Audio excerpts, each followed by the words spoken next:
नमस्कार, स्वागत आहे तुमचे आपल्या सीएम मराठी न्यूज चॅनलवर।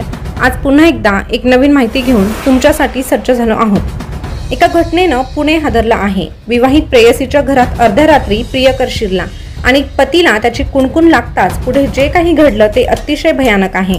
पण नेमकं काय घडलं हे सविस्तररित्या आपल्याला आजच्या व्हिडिओच्या माध्यमातून जाणून घ्यायचं असेल तर सगळ्यात अगोदर तुम्ही आपल्या सीएम मराठी न्यूज चॅनलवर पहिल्यांदा आले असाल तर चॅनलला सबस्क्राइब करून शेजारचं बेल बटन प्रेस करून ठेवा, जेणेकरून नवीन आलेली अपडेट सगळ्यात अगोदर तुमच्यापर्यंत पोहोचेल।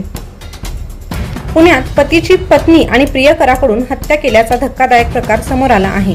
हत्येनंतर पतीचा मृतदेह 55 किलोमीटर दूर नेऊन नदीत फेकून दिला। पोलिसांनी आरोपींना काही तासातच अटक केली आहे। मिळालेल्या माहितीनुसार सिद्धेश्वर बंडू भिसे असे मृत पतीचे नाव असून आरोपी योगिता सिद्धेश्वर भिसे व शिवाजी सुतार यांना राजगड पोलिसांनी अटक केली आहे। हडपसर परिसरात राहणाऱ्या योगिताचे शिवाजी सुतार याच्याशी विवाहबाह्य संबंध होते। शिवाजी सुतार अर्ध्या रात्री योगिताला भेटण्यासाठी आला। याची पती सिद्धेश्वरला कुणकुण लागली। सिद्धेश्वर, योगिता आणि शिवाजी सुतार यावरून त्यांच्यात वाद सुरू झाला। हा वाद इतका टोकाला गेला की दोघांनी मिळून सिद्धेश्वरचा खून केला।